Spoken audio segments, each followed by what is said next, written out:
Hello everyone, welcome to this applied remote sensing training on assessing extreme weather statistics using NASA Earth Exchange Global Daily Downscale Projections for Coupled Model Intercomparison Project Phase 6 or NEX-GDDP-CMIP6.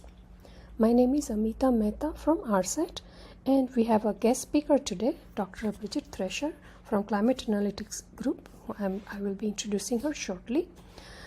Part 1 today is going to focus on NEX-GDDP-CMIP6 overview and then data access and application using Google Earth Engine.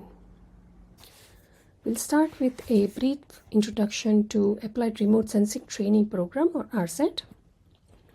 ARSET provides accessible, relevant and cost-free training on remote sensing satellites, sensors, methods and tools. Trainings include a variety of applications of satellite data and are tailored to audiences with a variety of experience levels. ARSET trainings focus on these thematic areas listed here on the right hand side. ARSET trainings are online and there are in-person trainings offered as well.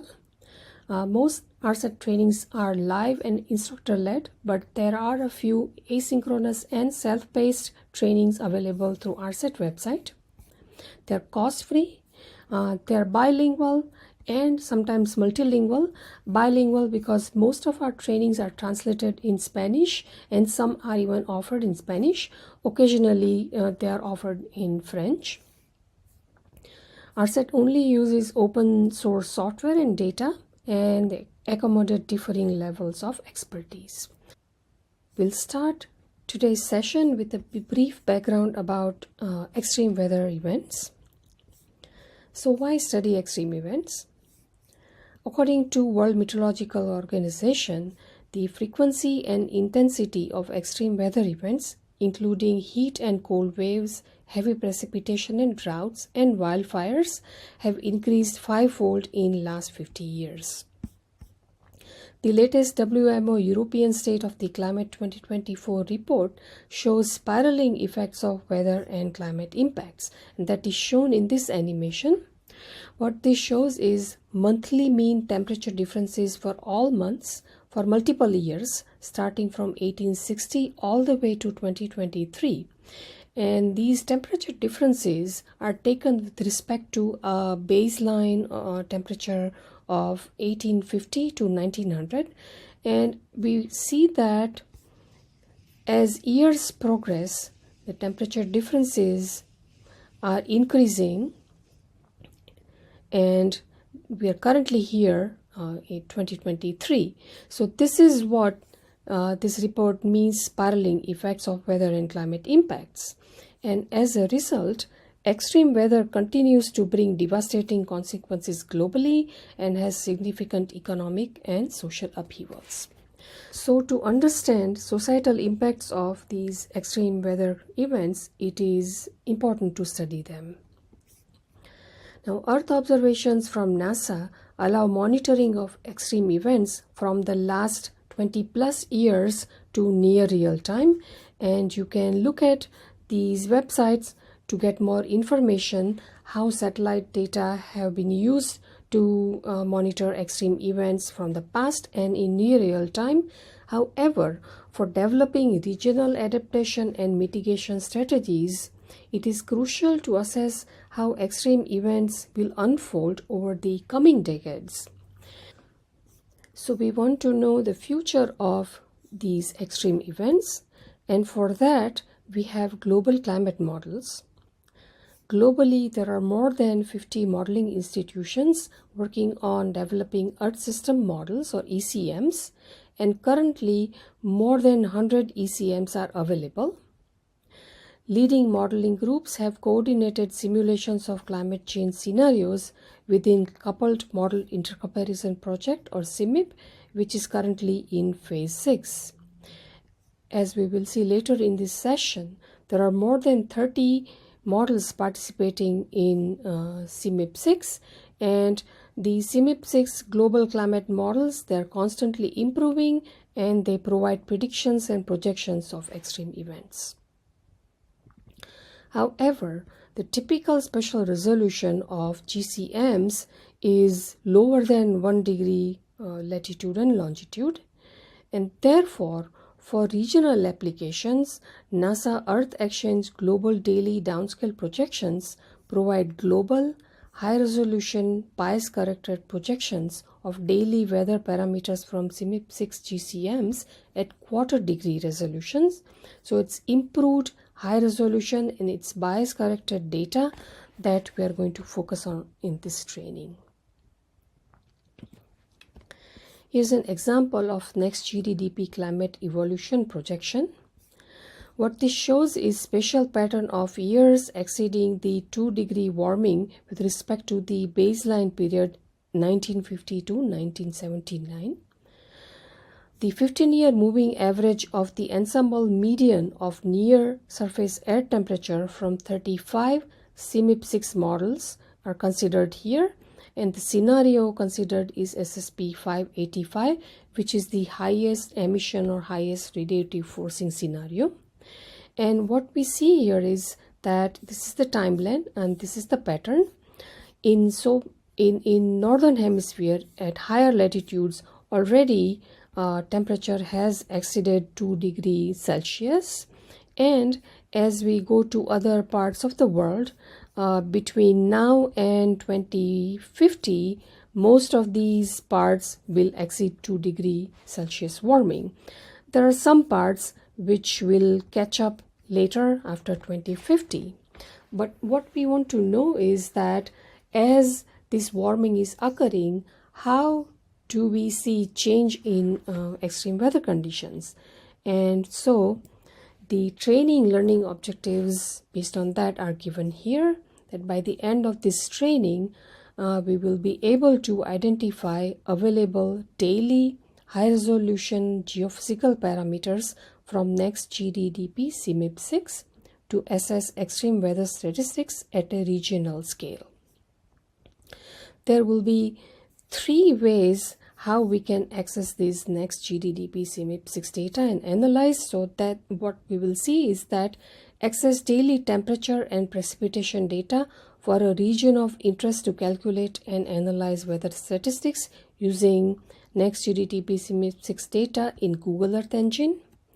Visualize maps of extreme weather statistics for a region of interest using NEX-GDDP dashboard.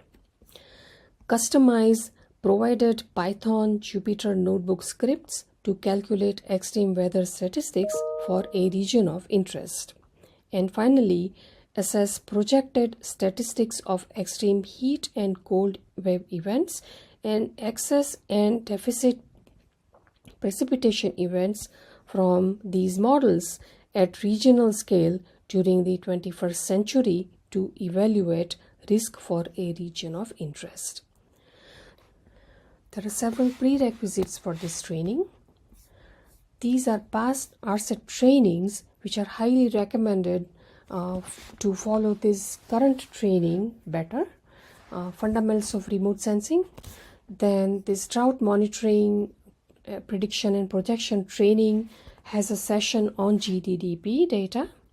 Also, there are trainings on climate change projections and climate change monitoring and impacts. So these trainings are highly recommended.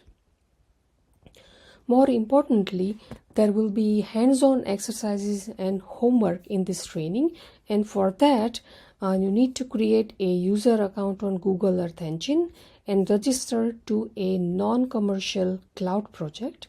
So here is the link, and then get started and follow the steps so you can create a cloud project on Google Earth Engine, and you will be provided Google Earth Engine code so you can execute and work with GDDP data. Then more importantly, there are these 2 sites. Before the next session, you should be able to access these sites so that you can work with the data.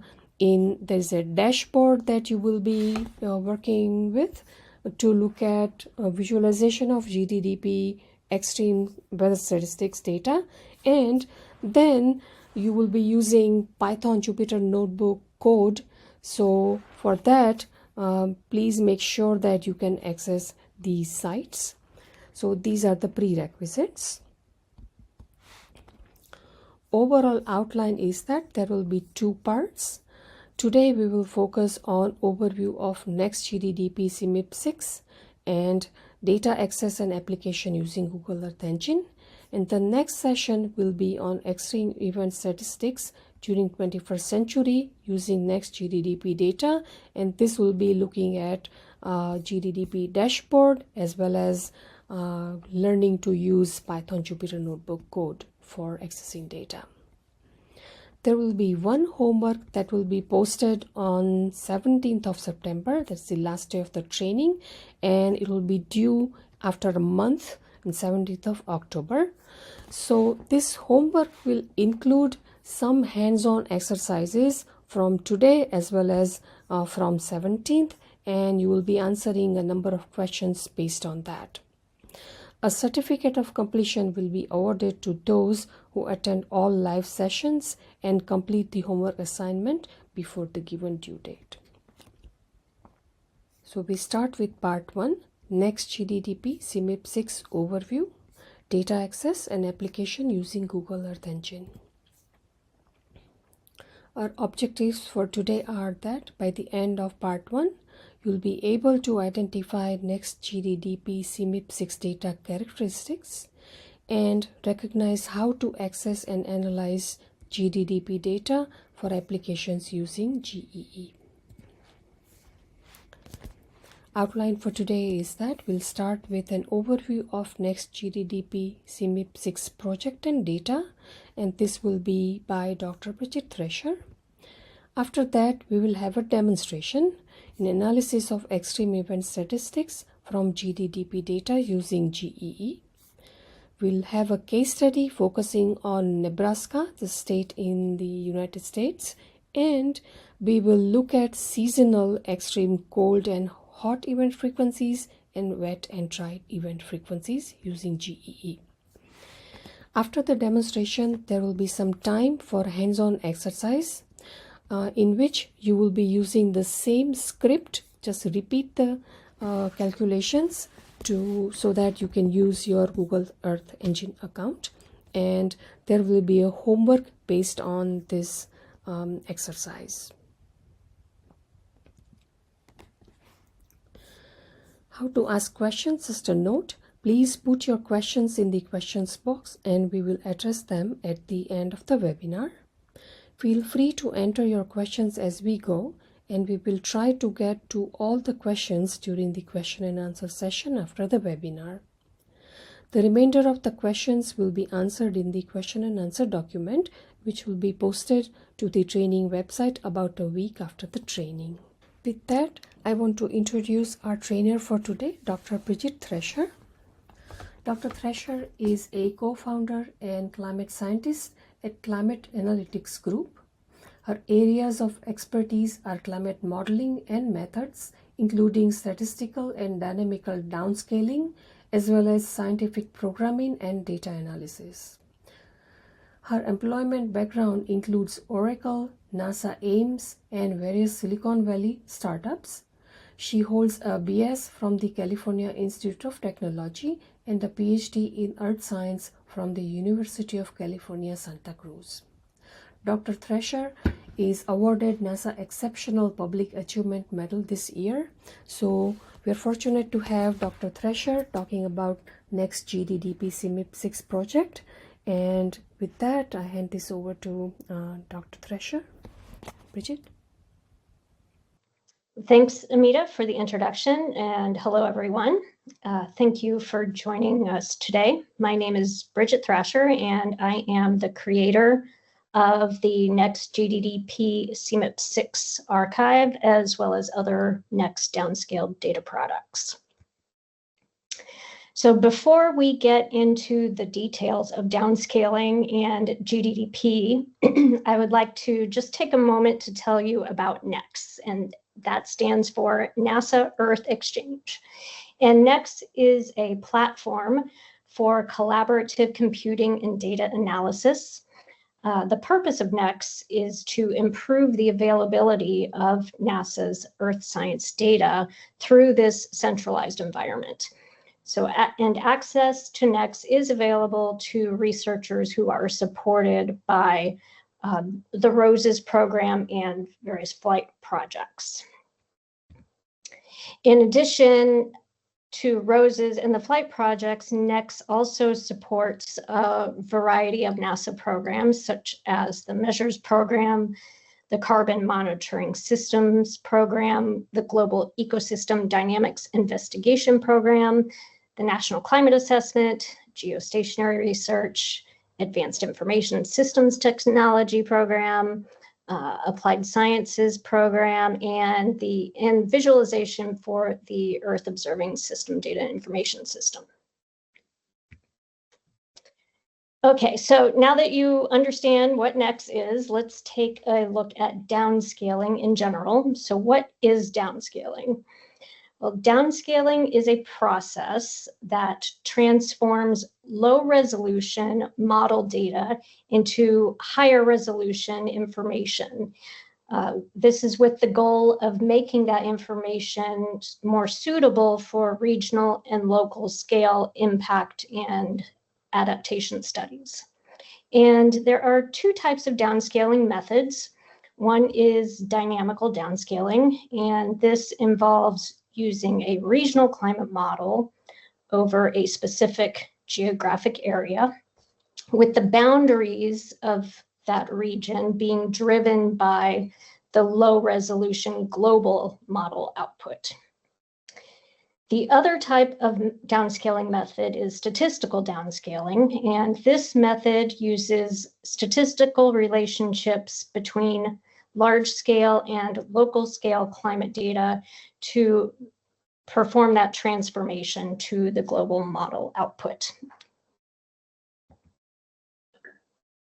So let's look a little further into these two types of methods. So what is dynamical downscaling? Well, as I just mentioned, this method uses a regional climate model driven at the boundaries by global climate model output.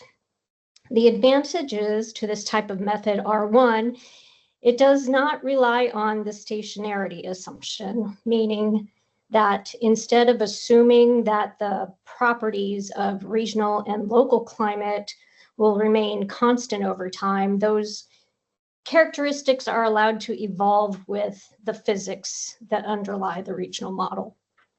And two, the regional model does not require any inputs other than the GCM model output, the global climate model output, at its boundaries. However, as with all models, there are disadvantages to this method as well. First, it's computationally very expensive, especially as you increase the target resolution. So this makes creating a large ensemble of downscaling output from many GCMs a challenge. Second, the regional model will automatically inherit the bias and uncertainty that's contained in the GCM output. And this is actually in addition to the bias and uncertainty that's associated with the regional model itself. And lastly, the regional models are limited to recreating the large-scale atmospheric patterns of the driving GCM. So for example, the regional model won't adjust the location of the jet stream as is determined by the global model. And what is statistical downscaling? Again, as I stated earlier, statistical downscaling uses the statistical relationships between large-scale and local-scale climate data to transform the global model output. Again, because no method or model is perfect, it has its advantages along with disadvantages. So the first advantage is that the output from the global models are adjusted to alleviate their systematic bias. Second, the spatial coverage and resolution are determined by the reference observational data as opposed to being determined by computational resources. Therefore, these methods are much less computationally expensive and can therefore be easily used to create large ensembles of downscaled output. The disadvantages to statistical downscaling methods are that they do rely on the stationarity assumption so that the large-scale characteristics of the reference data are assumed to be constant over the time period being downscaled. Second, your downscaled variables are limited to those that are available in the reference data set.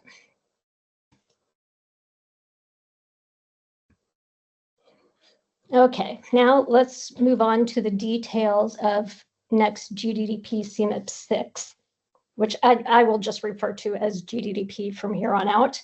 GDDP stands for Global Downscaled Daily Projections, and this is an ensemble of statistically downscaled output of models from Phase 6 of the Climate Model Intercomparison Project, otherwise known as CMIP6. And CMIP is a project of the World Climate Research Program that provides climate projections from modeling centers around the world to understand past, present, and future climate changes.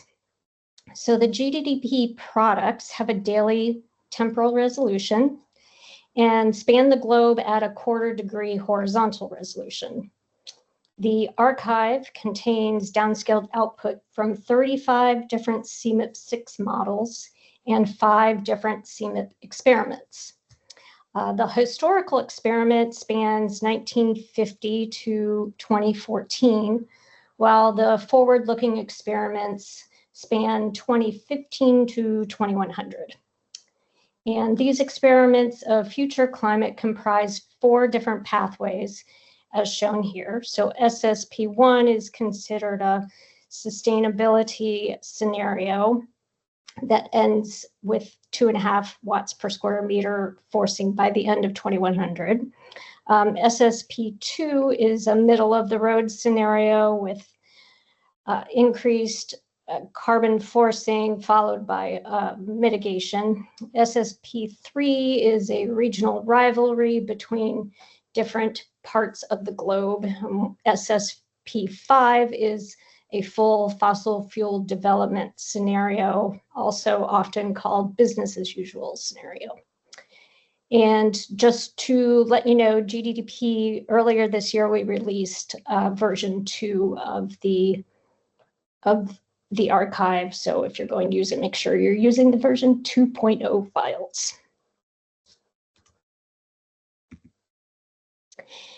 And GDDP contains 9 different climate variables as listed here.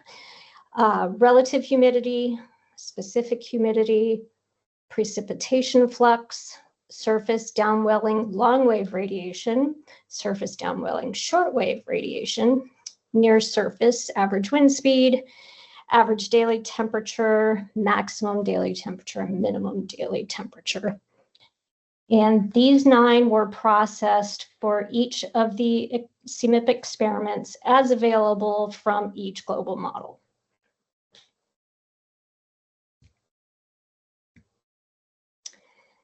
The GDDP files have the following properties. So each individual file contains 1 year's worth of data for a single variable. Please note that not all the GCMs use the same calendar, so the number of days within a file will depend on the original calendar system used by the model. All files are in a compressed NetCDF classic format and follow the CF 1.7 metadata conventions. The files average around 250 megabytes each for a combined data volume of about 30 terabytes.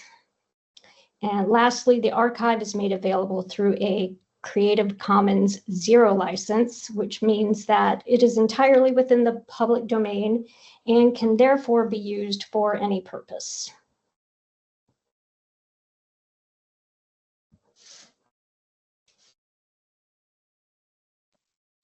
Okay, so now that I've given you the overall details of GDDP, let's move on to look at how it was actually created. So as discussed, GDDP is a statistically downscaled product. In particular, a method known as BCSD, which stands for Bias Correction Spatial Disaggregation, was used to process the global climate models. This method was actually first developed for use with early iterations of CMIP output, which way back then were only available as monthly aggregates. So this method was later modified to use with data at a daily time step.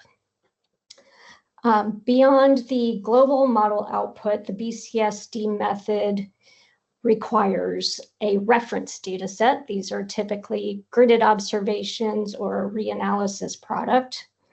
For GDDP, we used the Princeton Global Forcing Dataset, which is also known as the Global Meteorological Forcing Dataset, or GMFD. Just as a side note, because the forcing data required some adjustments before use with the BCSD algorithms, I made the processed version available through a Google Drive that is linked here.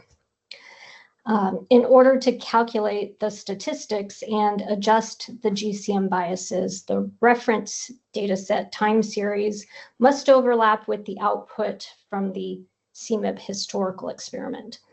So for GDDP, a reference period of 1960 to 2014 was used.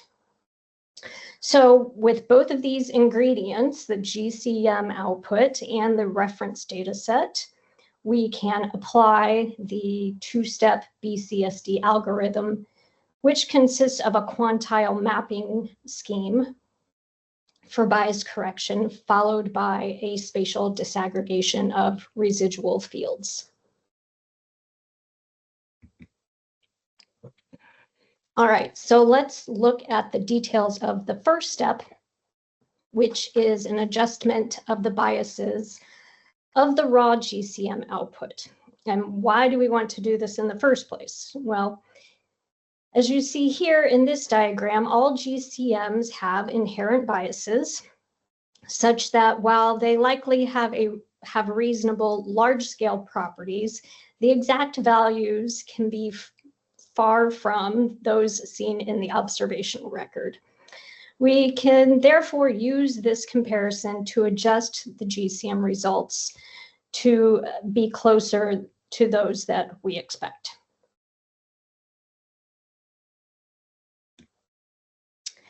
So BCSD uses a quantile mapping scheme for adjusting that bias. We're going to walk through an example of how that works. So in this example, let's assume that we are adjusting the daily maximum temperature on February 14 or Julian day 45 of some year that's been output by our GCM.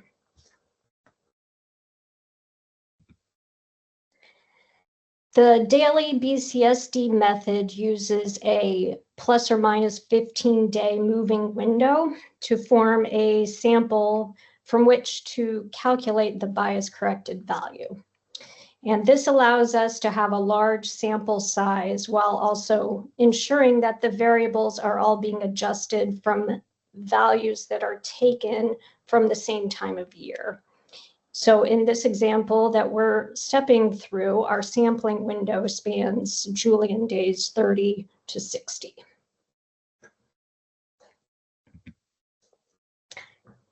Now that we have the extent of our sampling window, we need to gather all the values for all the days within that window for each year in the reference period. So in the case of GDDP, this reference period was 1960 to 2014, which yields approximately 1,700 data points when taking the full sampling window into account. So we gather these values from both the output from the CMIP historical experiment for the GCM being downscaled, and from the reference data set, which has been aggregated beforehand to the native GCM horizontal grid.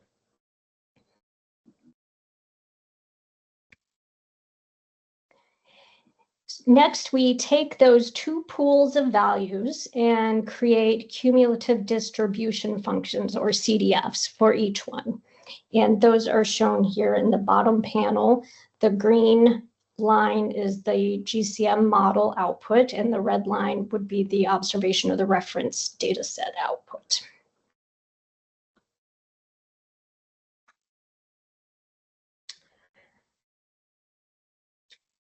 All right, so now that we have the two CDFs in place, we use them to adjust the GCM bias for the value on the day of interest. See here, Julian day 45. So here our GCM value in this example is 29 degrees Celsius.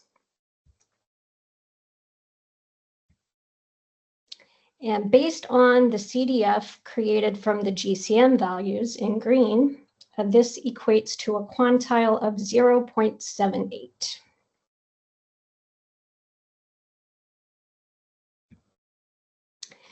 Next, we use the CDF from the reference data set in red to find the temperature value that lies at that 0.78 quantile.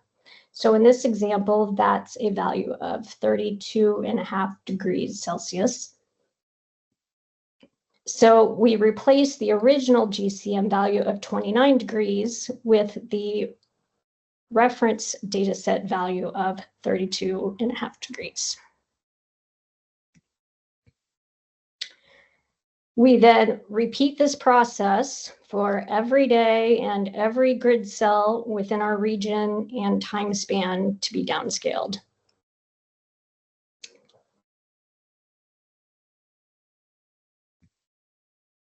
This results in bias-corrected GCM output that is now more closely correlated with the reference data set.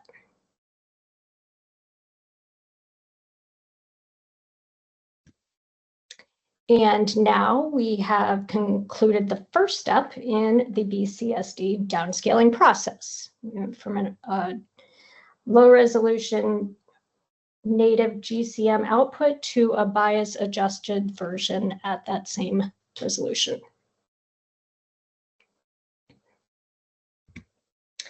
So the bias correction step takes place on the low resolution grid that's native to the GCM being downscaled. So now we must take those low resolution bias corrected fields and disaggregate them to the target high resolution grid of our reference data set, while at the same time preserving the daily climatology in the process. So first, we need to calculate the daily climatology of the reference data set at its original horizontal resolution. In this case, it's at a 1/4 degree resolution. Next, we aggregate that high resolution climatology to the native grid of the GCM we are downscaling. And that low resolution climatology is then removed from the bias corrected fields we created in the first step, BCSD, to create these residuals.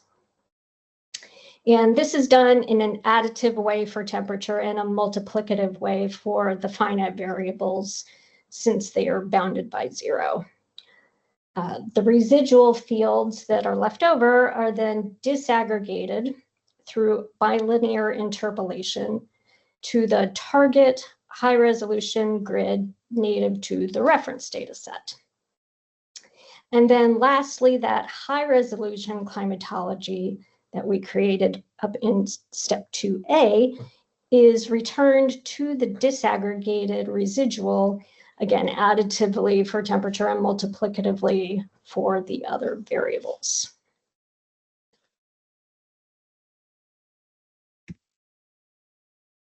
And we have now used the daily BCSD method to statistically downscale output from a relatively low resolution global climate model. And if you would like to see all the details, you can find the code used to produce GDDP on GitHub at the link provided here.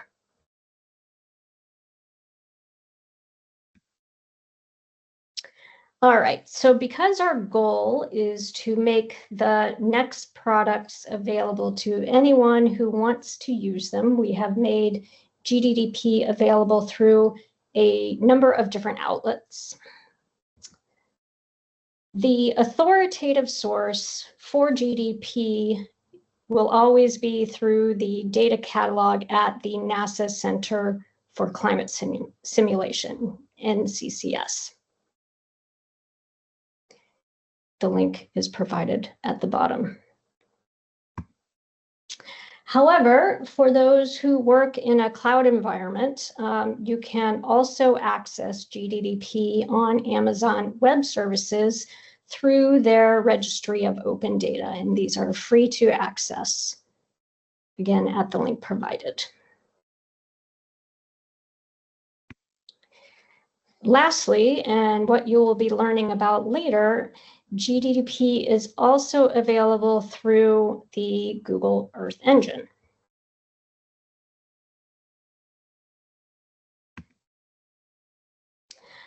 Okay, so let's recap what I've been discussing here today. The NASA Earth Exchange, or NEX, is a collaborative supercomputing and data analysis platform. It improves the availability of NASA's Earth science data from various missions and other sources. And NEX supports many programs throughout NASA. What is downscaling? So there are downscaling is a process that transforms coarse, low-resolution climate model data into higher resolution data that are suitable for regional and local impact and adaptation studies. And there are two types of downscaling methods, both dynamical and statistical downscaling. NEX-GDDP-CMIP6 is an archive of statistically downscaled CMIP6 models, including daily output from the historical experiment from 1950 to 2014 and 4 future scenarios out to 2100. The archive was created using the daily BCSD downscaling method, which is composed of a bias correction process and a spatial disaggregation process. There are 9 variables included in GDDP as available from 35 global models. These include both relative and specific humidities, precipitation, both long wave and short wave downwelling surface radiation, near surface wind speed, and daily minimum, maximum, and average temperatures. Each GDDP file contains 1 year of data for a single variable, and the files can be accessed through NCCS, AWS, and Google Earth Engine. Thank you for your time and attention today, and I look forward to taking any questions shortly. Thank you so much, Bridget, for your excellent presentation and such useful information about NEX-GDDP-CMIP6 and how to access the data. And that brings us to the last part of today's session, and that is going to be a demonstration of how to access GDDP data using Google Earth Engine. So what we're going to do is use Google Earth Engine to analyze extreme event statistics from GDDP and we'll use 2020 to 2100 data from GDDP using Google Earth Engine. For the demonstration, we've chosen a case study focusing on Nebraska in the USA. This is the state of Nebraska. Now, Nebraska's economy is heavily dependent on agriculture. It grows corn, soybean, and wheat, and cattle farming is also big in Nebraska. And because of the agricultural activity, it's quite sensitive to climate variability and change. And also it's part of the tornado alley in the US, this red area that you see here, where the most frequent number of tornadoes occur annually, and Nebraska is part of that. So that's why we're going to see how extreme event frequencies change over Nebraska during 2020 to 2100. In the demonstration, we will do GDDP data analysis for this period using Google Earth Engine JavaScripts. There are 4 different scripts, and you have access to these scripts through links provided on the training webpage. What we will do is first look at annual mean temperature and precipitation time series over this period and have maps of long-term mean temperature and precipitation over Nebraska. Then we will look at extreme cold events during winter seasons, extreme hot events during summer seasons, and look at extreme dry and wet events during summer seasons. So analyze temperature and precipitation over Nebraska. So I'm going to share my screen and show Google Earth Engine scripts here. So we'll start with Google Earth Engine main window. Here, this earthengine.google.com. You have to have a user account created with username and password to be able to get into Google Earth Engine, and also have to create or register a cloud project with GEE in order to run code on GEE or to use it. If you don't already have a cloud project registered, then you can go to this non-commercial option and follow the steps in there and create a cloud project, and then you will be able to run the scripts that we will share with you. On Google Earth Engine main window, you will see these 2 options. So let's start with datasets first. If you go to datasets, there is a search window, and you can search by either parameter name or dataset name. Here we already know we are looking for GDDP, NEX-GDDP data. So when you search with that string, all the options you will see here about the related to NEX-GDDP. The dataset that we are going to use is NEX-GDDP-CMIP6. Once you click on the data, it provides you information about that dataset. In this case, you can go to description, read about the data. Here you see Dr. Thresher's paper referenced for GDDP. Dataset availability, so temporal coverage, temporal resolution, which is daily, and dataset provider. This is Earth Engine image collection, so EE image collection. This is the name. Every time you want to access this data in JavaScript code, this is the image collection you would start with. If you go to bands, you will see that names of these parameters, these 9 parameters that Bridget mentioned in her presentation, they are described here. This is near surface relative humidity, specific humidity, etc. Units are given here, minimum and maximum possible values, and pixel size, which is in meters. Another important thing to note is image properties. Here you will see by string all the CMIP6 models included in GDDP are listed here. For each of these models, data sets are available, and you can pick either one or many of these models by using this string. For our purpose, we are going to pick one model, and we are going to pick GIS E21G. This is the NASA climate model, so we will take that as an example today, but you can try different models as well. In addition to these models, one can pick a scenario for which all the models and parameters are available. First one is historical. These are retrospective model runs pre-2015, and these two are shared socioeconomic pathways or emission scenarios, SSP 245 and SSP 585. We'll talk more about it when we extract data. So you can pick a scenario, a model, and parameters that you want to use for your analysis. There are some additional image properties that you can review here.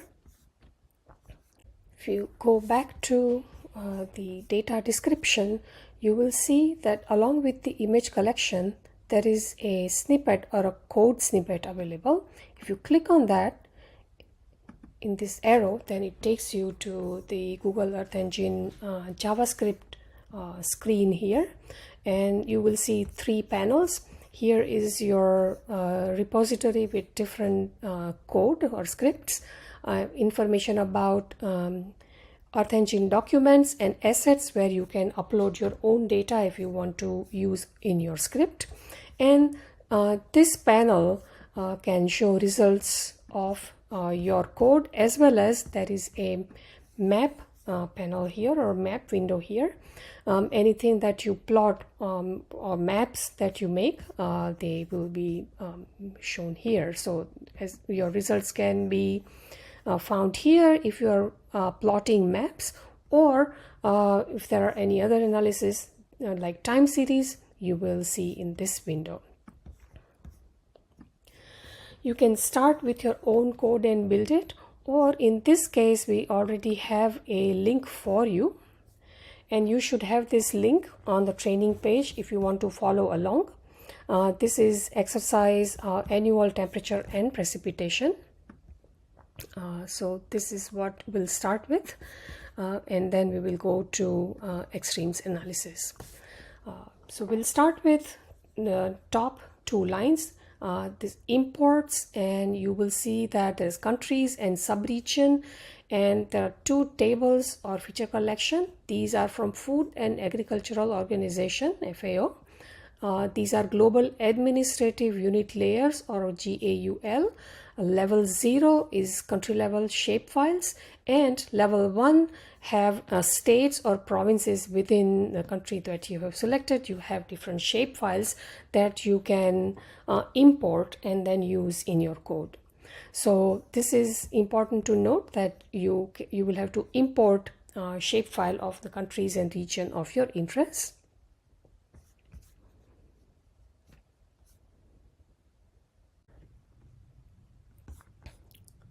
This is the training description and training web page given here. This is the script name. This code is free and open, so you can save the script to your Google Earth Engine account and modify it and customize it the way you like it.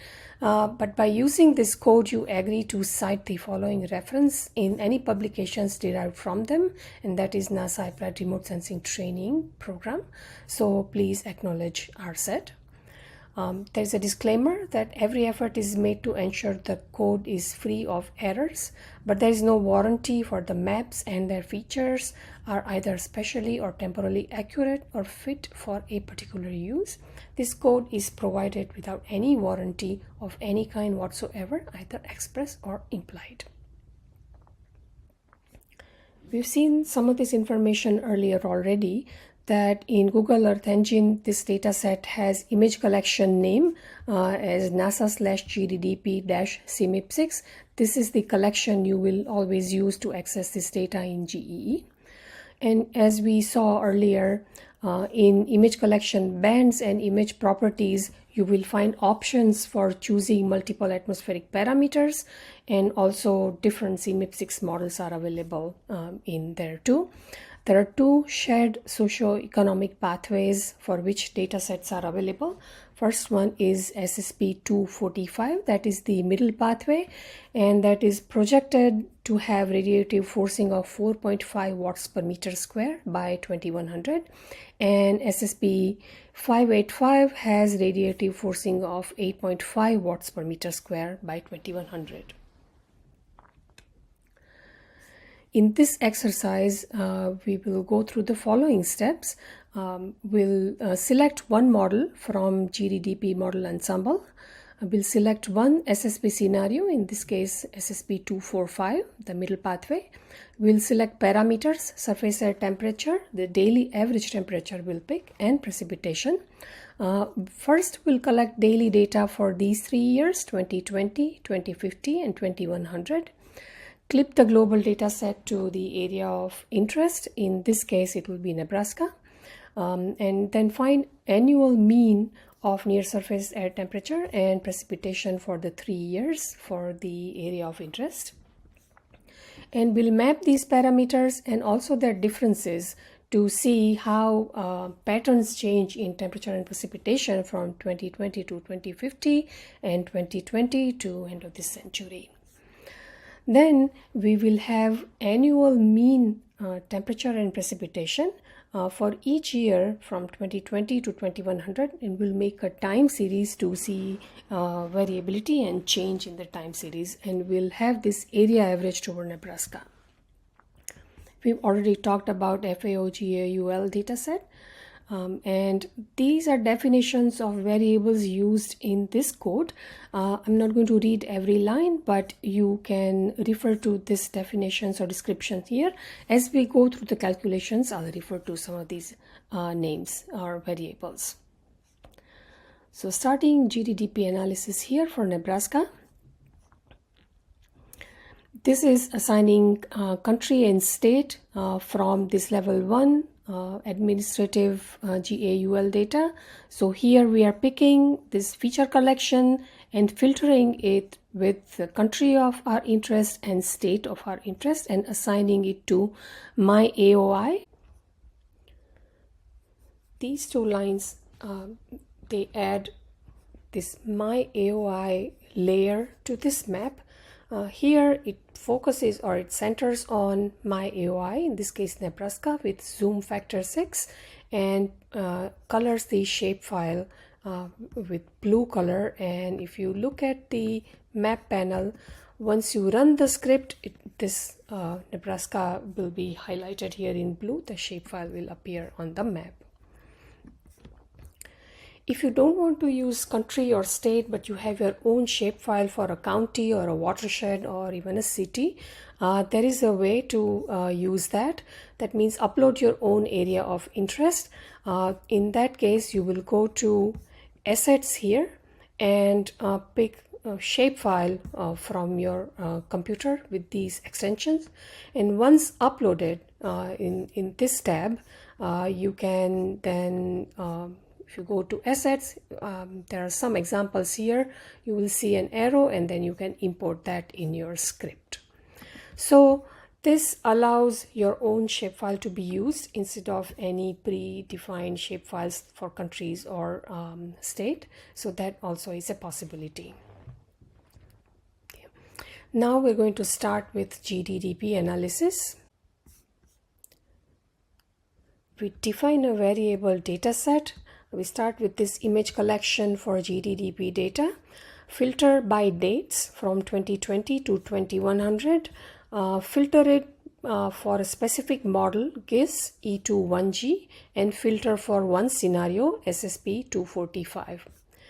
Here we are checking our data set, and so when you print something, it appears on this console window.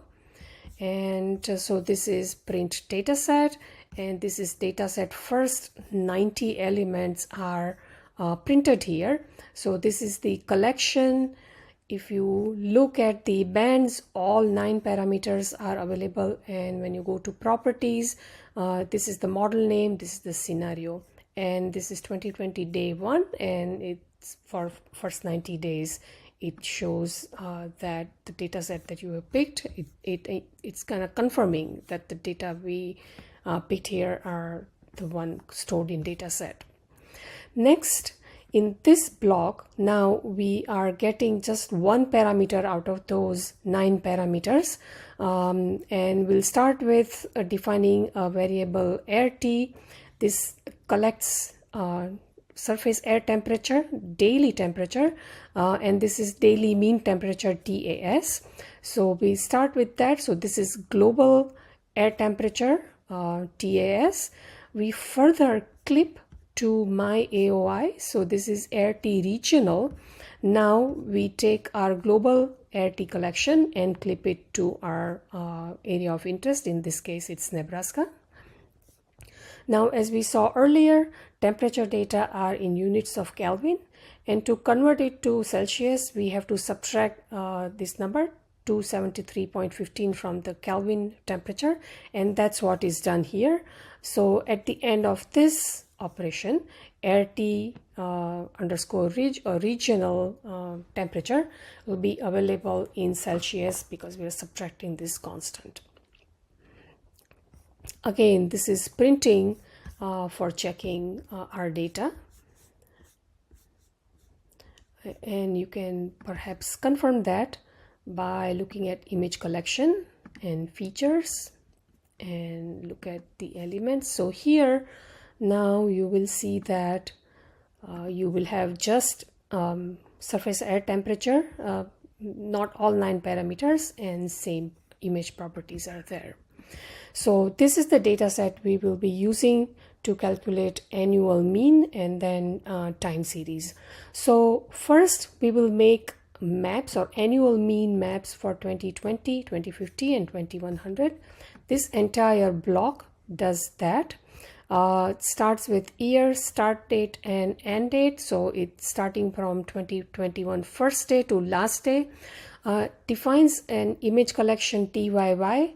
And so that just has 1 year worth of daily data, and then T2020, that's the annual mean temperature, that takes this TYY image collection and uses this reducer mean to get annual mean for T20. This is again just printing and checking down here. You can click and see what it shows. After doing this for 2020, it's exactly the same procedure for 2050 and then again for 2100. So at the end of this section, we have 3 maps: annual mean 2020 surface air temperature, 2050 and 2100 surface air temperature. Next, we take differences of these different temperatures. And here we define 2 variables shown here. TDIF, this is 2050 minus 2020, and this is 2100 minus 2020. And that's exactly what it's doing, taking annual mean and subtracting T2050, T2020, T2100, all calculated in previous segment. And so at the end we have temperature differences. Now we are actually mapping or visualizing maps. So we are defining visualization parameters.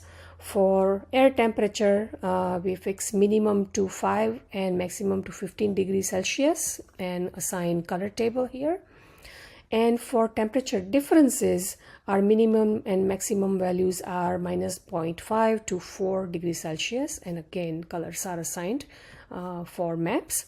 And these 5 statements, map dot add layer, actually plots map on this map panel, 3 years annual mean temperature, and then the 2 differences, and we will inspect them at the end of this script.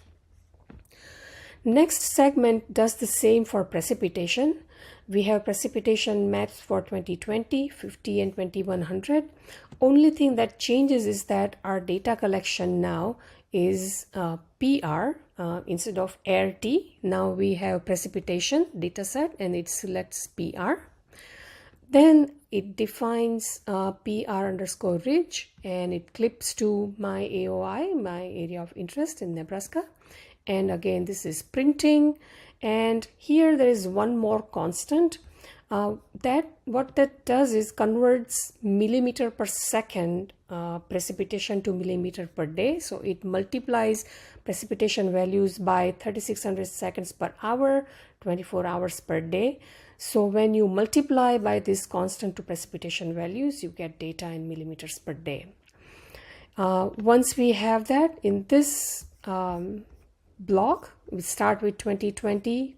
this is again PRYY is the image collection for 2020, day 1 to last day.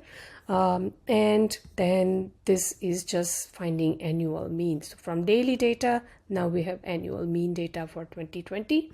Similarly, we have the same for 2050 and for 2100.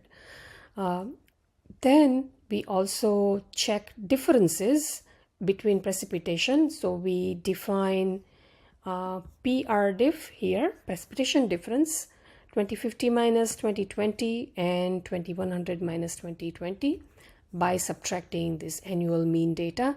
This is very analogous to what we did for temperature. And here we define visualization parameters, 0.5 to 3 millimeters per day for precipitation, and for differences it's minus 1.5 to 1 millimeters per day. And we add layer, map.add layer. So add map to the map window, 3 mean precipitation data and then 2 differences. Next, we will make time series of surface air temperature and precipitation for this 81-year period, 2020 to 2100. For both temperature and precipitation, calculation steps are the same.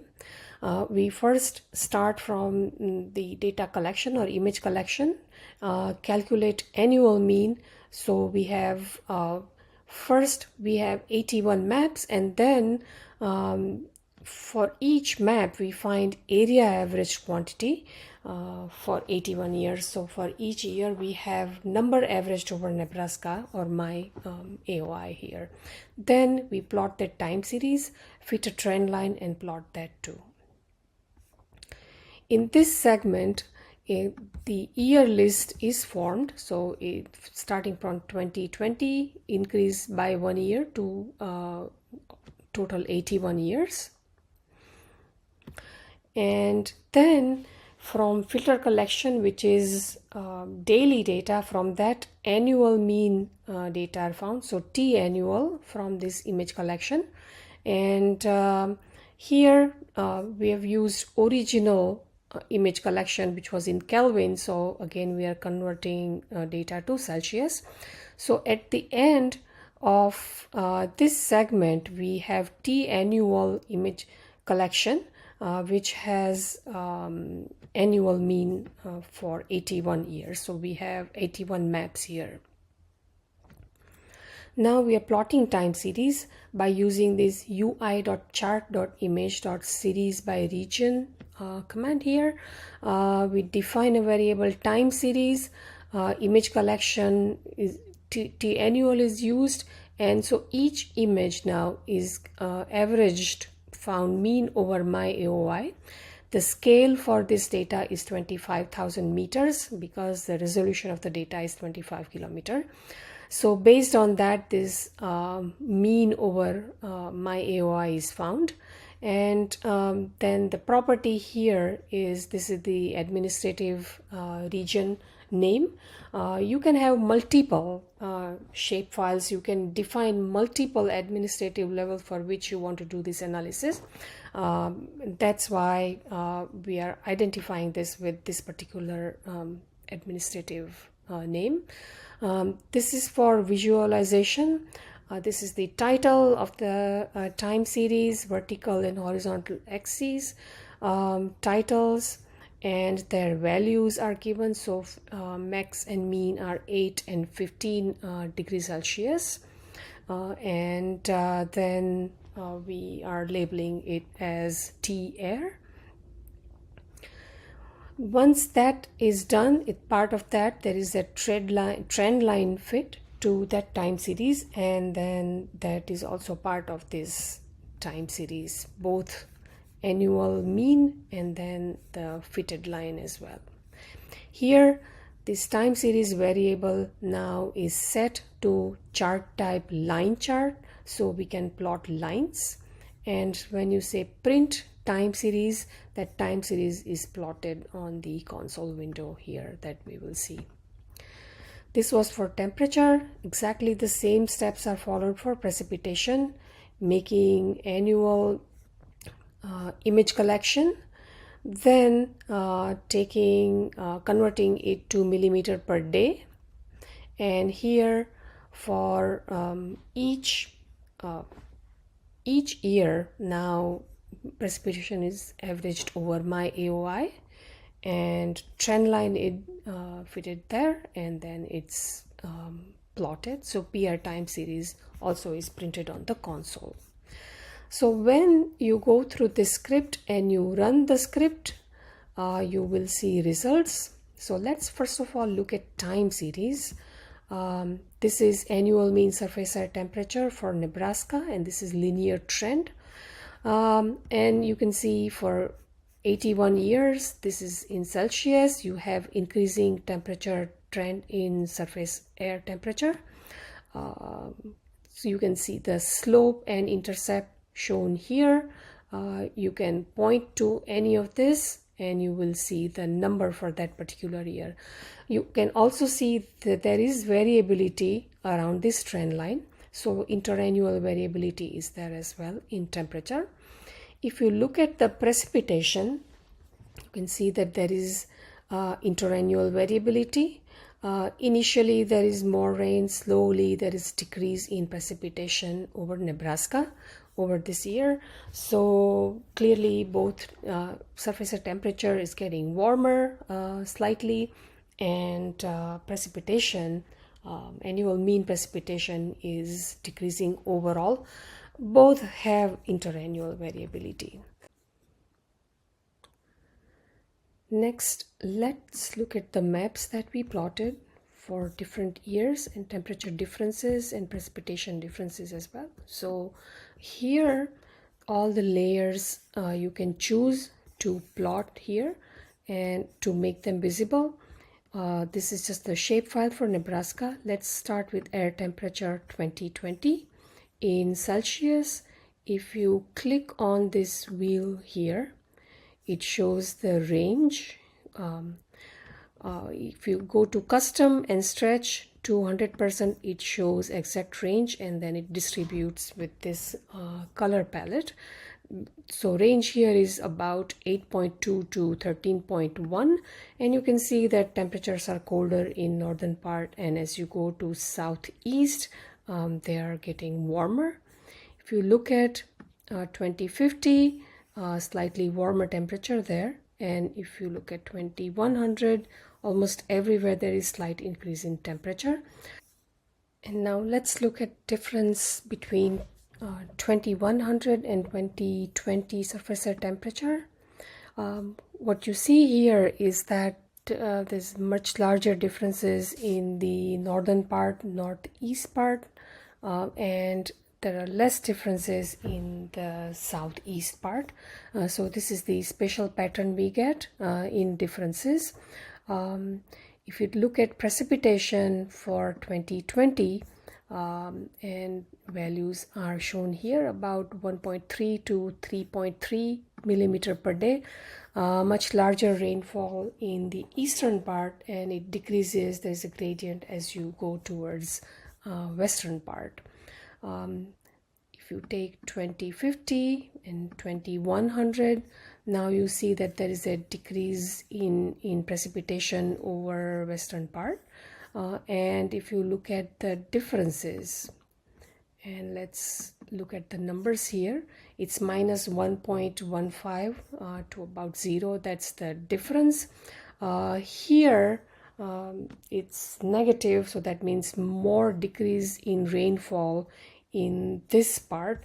And if you compare this with the temperature difference here, you will see that in this part you have warming going on and decreasing precipitation going on in the northeastern part of the state. So you can see the spatial pattern also. This is again from one model, GIS. You can explore this from other models and compare. Ideally for your own region, you would pick the model that is closest to observations in your area and then follow that model. Or you can take ensemble mean, you can take multiple models and take average precipitation and temperature and do the same analysis.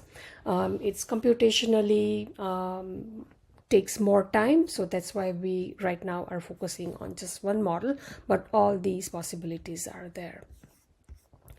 So this concludes our precipitation and temperature analysis, and now what we're going to do is look at the extremes.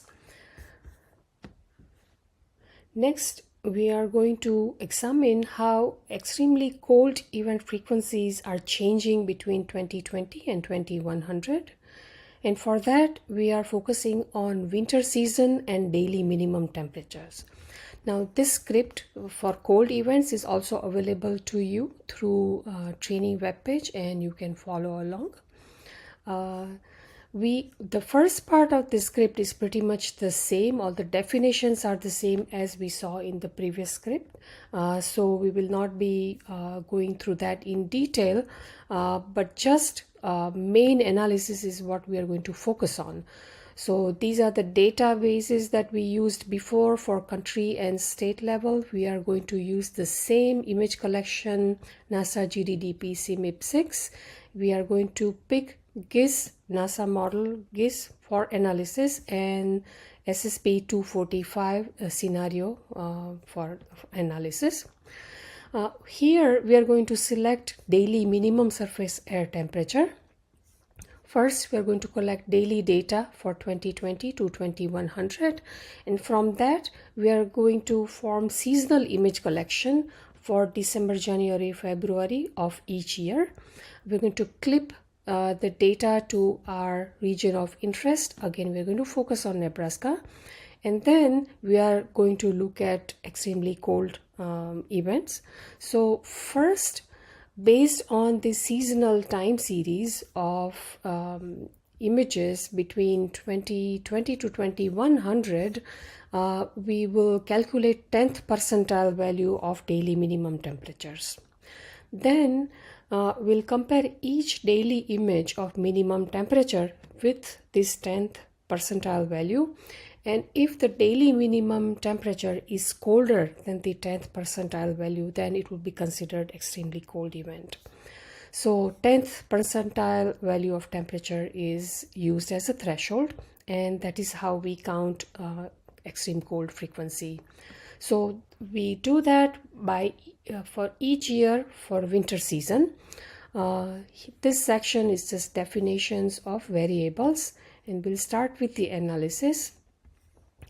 This section selects region of interest, and it adds to the map below, just like we did in the previous script. And now we will start with the analysis, main part of the analysis. Here is our dataset variable, which filters our original image collection with dates, with model, and with scenario. And print statement, as in previous script, is just writes on this console window, and we can check the data.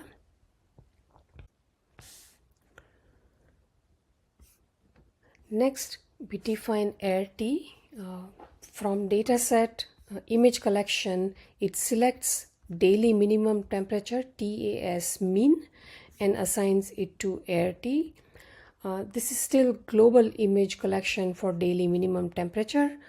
In ART_ridge, now we clip it to my AOI, Nebraska, and so we have regionally clipped ART_ridge image collection of daily minimum temperatures. Here we define start year and end year. Here years are listed from start to end year. And this entire block here, it forms image collection in such a way that for each year, daily images from December, January, February, or winter season are stored, and they're tagged by each year. Variable DJF image list stores the list of processed images. It iterates over each year and populates this image list. Note that for winter season, December of previous year is considered, and January and February of current year are considered. So that is taken care of by this dot subtract here from year. So for winter season of say 2025, December from 24 and January, February from 25 will be considered. Also, it checks for leap year. If it is a leap year, then last day of February is considered 29th, otherwise it is 28 days. And so at the end of this segment, we have season images, which holds daily images for each winter season for DJF per year, and they are listed here. Furthermore, this list now is converted to DJF collection or image collection. So this is the final DJF collection, which holds image collection for winter season for each year, and that is used to calculate 10th percentile value of temperature as shown in this segment. We define a variable T10 perk that uses DJF collection and uses dot reducer dot percentile 10th percentile to get 10th percentile value in this variable. Also note that in GEE, percentile values are stored in a default band. So it would be TAS mean underscore P10 in this case. If it were 20 percentile value, it would be P20. If it were any other variable, that variable name would be here. So further, this T10 perk is in Kelvin.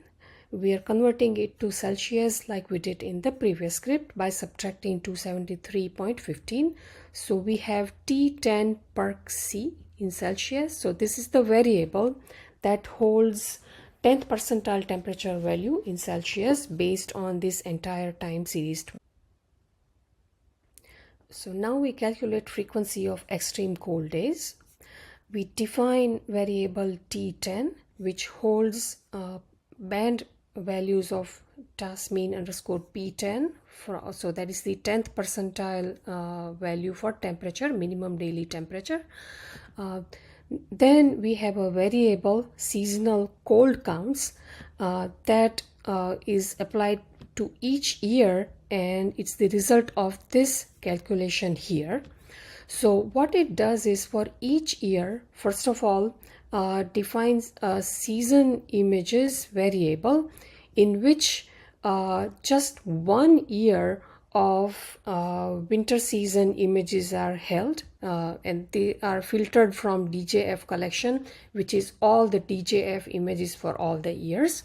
So per year, season images are stored. So these are daily images for 1 year for one winter season, and for each image, grid point by grid point comparison is done with T10 value. And so if for any day at any grid point, if daily minimum temperature is less than 10th percentile value of temperature, then it is assigned extreme cold event value and it is set to 1, otherwise it is set to 0. So we have binary images collection that is arrays of 1 and 0 for each day in a season, and so then cold count is just sum over entire season. It counts ones and zeros for daily binary images in one winter season and comes up with cold count, which is for that particular year, that season has this cold count, which is the cold number of days, and that is returned back to this variable. At the end of this block of code, we have variable seasonal cold counts that is converted to image collection cold frequency. And what cold frequency image collection has is maps for each year from 2020 to 2100. For each year, each winter season, what was the frequency of extremely cold days that is stored in here. And for example, we are plotting one map for 2020. It shows map of extremely cold days over Nebraska for 2020, and this will be added to our map panel that we will view in a few minutes. Next, now we make time series of extreme cold events for my AOI or Nebraska in this case. So here variable time series is defined, and as we did in the previous script for average temperature and precipitation, here also we are using UI chart image series by region. Image collection is cold frequency for each winter season per year. We are averaging over my AOI. This is the resolution of GDDP data, 25 kilometer or 25,000 meters. And then these are annotation for plots for vertical and horizontal axis and title. We also fit a trend line and we plot that also. Here we define time series to set chart type to line chart, and when we print time series, we find that this time series is plotted in the console window, and we can expand this. So here is the cold frequency between 2020 to 2100 for winter seasons. So we have used minimum daily surface air temperature to find this. What is striking here is that there is very strong interannual variability. Extreme frequency, cold frequency varies from 2 days to about 19 days, and there is a decreasing trend in the sense that number of overall days are decreasing between 2020 to 2100. So cold frequency days are decreasing. There are less numbers of days which are extremely cold, colder than 10th percentile value. But you can see that there are very many years where frequency is very high. Many days have 15 days or so. So out of 90-day season, 15 to 19 days can be extremely cold. That's what this is showing. And if we look at the maps, this is the 10th percentile value of minimum surface air temperature. This is somewhat consistent with what we saw in climatological mean temperatures. The northern part temperatures are much colder than in the southern and southeastern part. Here we see that 10th percentile values are much lower in northern part, and they are higher somewhat in southern part. So there is a clear pattern here. If we look at cold day count, this is just for 2020. The values we checked, they vary between 2 to 12 days. Number of extremely cold days are less in eastern part here, north and eastern part, and they are somewhat higher. There is a pattern here. You can see here there is medium, there is low, and then somewhat higher extreme cold days are seen here. This is just for 1 year, but this is just an example. So this allows you to check extremely cold frequencies. Next, we are going to look at extremely hot days in summer in Nebraska. After examining the extreme cold event frequency in Nebraska during 2020 to 2100, next we are going to examine how extremely hot event frequencies they evolve during 2020 to 2100 over the same region. So the logic here is the same. We are looking at extremes. In last script we looked at extreme cold events.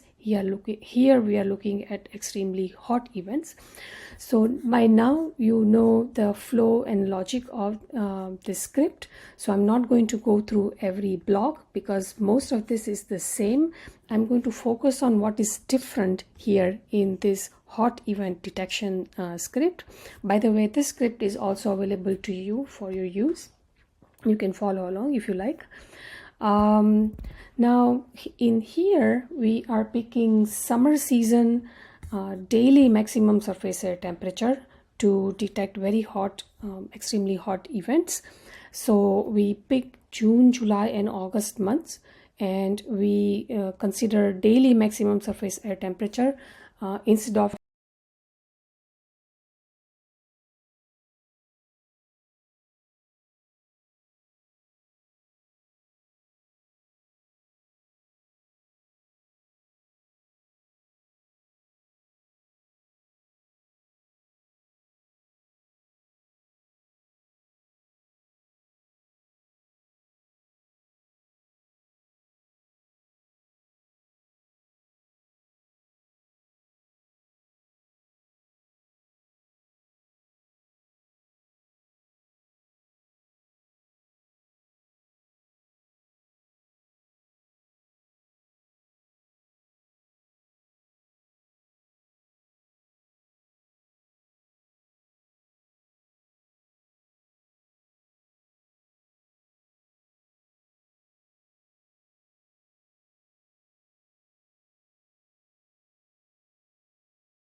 Thanks again for attending today's session, and I hope that you can copy the GEE script and work on the dry and wet event calculations.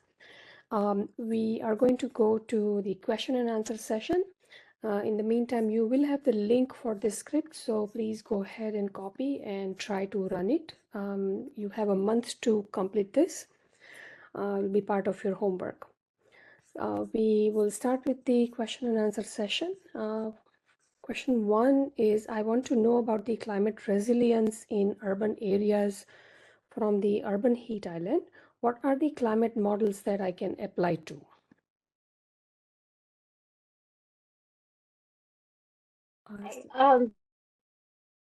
Yeah, go ahead, Vijay, please. Thanks. Sure. Any of the climate models could be applicable. I believe the GCMs that start or whose output is already at a slightly higher horizontal resolution are going to capture that.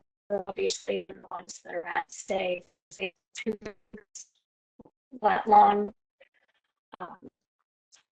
Sadly, the GCMs are not all on the same. They don't output their results on the same horizontal grid. So you would have to do some research to find out which ones are, as I said, that are at a whose native resolution is already on the higher side. And those are going to, again, they should do a better job at capturing that effect. Next question is, what is the resolution of original data that NEX is downscaling? Yeah, this follows on to the previous question. They're all, as I said, they're all different. It could be anywhere from, say, approximately 3/4 degree resolution to as much as 2, maybe slightly more than 2 degrees. So it's highly variable, anywhere from 100 kilometers up to 250 kilometers per cell. So, yes. Question 3 is, do you think it would be safe to use the NEX-GDDP-CMIP6 projections for future downscaling to 1 kilometer in one's area of interest using the BCSD methodology? Historical reference would be different. Yeah, that's not a problem. I don't see any problem with that. I will just put in a plug for a different product. If your region is actually over the US, over CONUS, the lower 48 states, we have a different NEX product called DCP30, which is just over the lower 48. It's at an 800-meter resolution. So that's where you're looking. If your region of interest is in the lower 48, then I can point you to that data set, and then I will have already done the work for you. Great. Question 4, for bias corrections, how did you manage to get observation data for every where over the globe?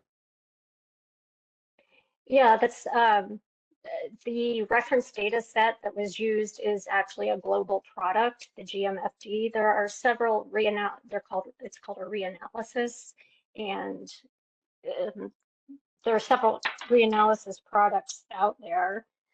That's just the one that I happen to use. And these reanalyses use a model to basically fill in all the gaps from the disparate locations of various observational inputs. So that's how they can make a global product. Question 5, how is this data going to complement other NWP and reanalysis datasets, including the data from ECMWF? ECMWF has much more granular resolution. Yeah, to my knowledge, ECMWF is it's weather forecasting it's medium range. I think it goes out 3, maybe 6 months into the future. So this is obviously GDDP covers that time period, but also goes out to end of century and it involves 36 models. Yeah. Yeah. Yeah, so that's not, it's not a comparison because you're talking about many climate models and their projections in future, and ECMWF is purely a weather forecasting model here. So Correct. is there a Python version available for this code? No, there's not. I do have a colleague that approached me about possibly creating one, but I haven't gotten around to making that switch. The code is all in NCL and car command language, which has served me well over many years. So that's just what I've kept with so far. Yeah. Right. So for data access, though, there are Python programs, and then next week we'll see that. Question 7 is Yeah, thank you. to access the Yeah, archive. sorry. That's Thank okay. thank you for the workshop. I'm interested in when GDDP-CMIP6 version 2 will be released. It's already out there, at least on NCCS. The version 2 files are available there. Amazon and Google Earth Engine, I honestly don't know if they've been pushed out yet. They have their own schedules for making their updates on their side, but they are currently available through NCCS. Yes. Great, thank you. Question 8 is I'm working at the watershed level. So is it generally better to use regional climate model data for global climate model data or for such studies? Additionally, in this context, which downscaling method, dynamic or statistical, would be more appropriate and reliable?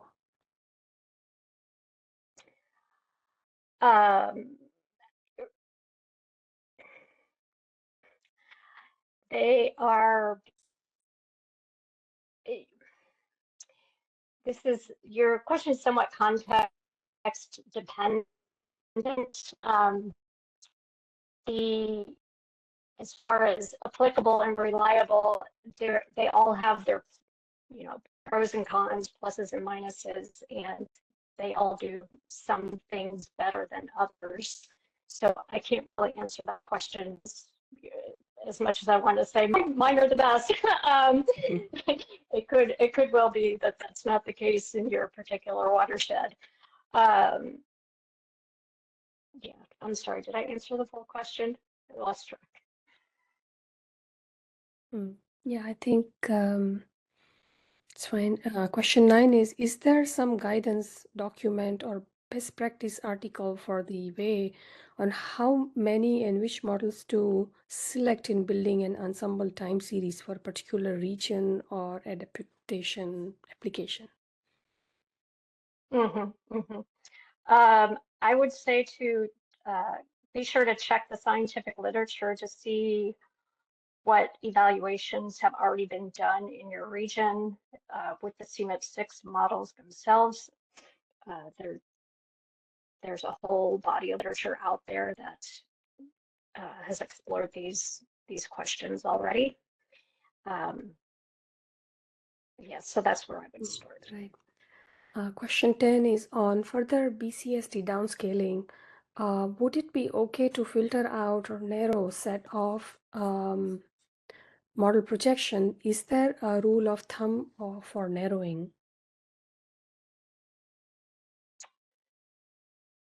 For choosing the projections? Yeah, it looks like a set of model projections for ensemble. Yeah, basically what I've just stated to evaluate the models themselves for your area, which has likely already been done to some extent, and is likely available in the in the scientific literature right now. Great. So As far yeah. as which, sorry, Mm. as far as which like SSP to choose, if that's sort of what you're asking about, it's really, again, it's kind of application dependent and would be dependent on what question you're trying to answer with the data. If your tolerance is for your application is, if you have a large risk tolerance, or if you, then maybe looking at, you know, the 25th, 50th, and 75th percentile is perfectly acceptable. If you don't have a lot of tolerance for risk, maybe you need to look at the 10th and 90th percentiles. It really just depends on what question you're trying to answer. Thank you.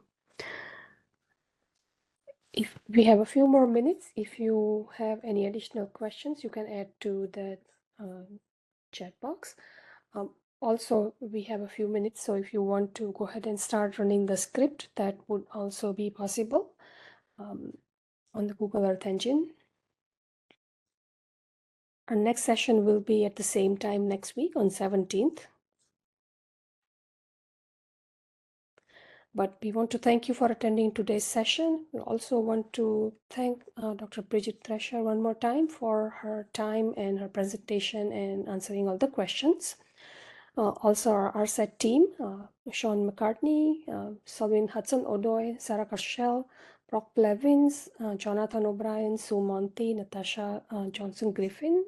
We want to thank the team for helping with this training and coordination. Oh, yeah, by the way, the version 2.0 of NEX-GDDP-CMIP6 files are available from Amazon Web Service, and will provide examples to use the latest version of NEX-GDDP-CMIP6 next week. Oh, that's great. Thank you. Thanks, Kyo. I haven't looked recently, so I'm glad you were able to follow up on that. Mm-hmm. Great. Thank you, Kyo.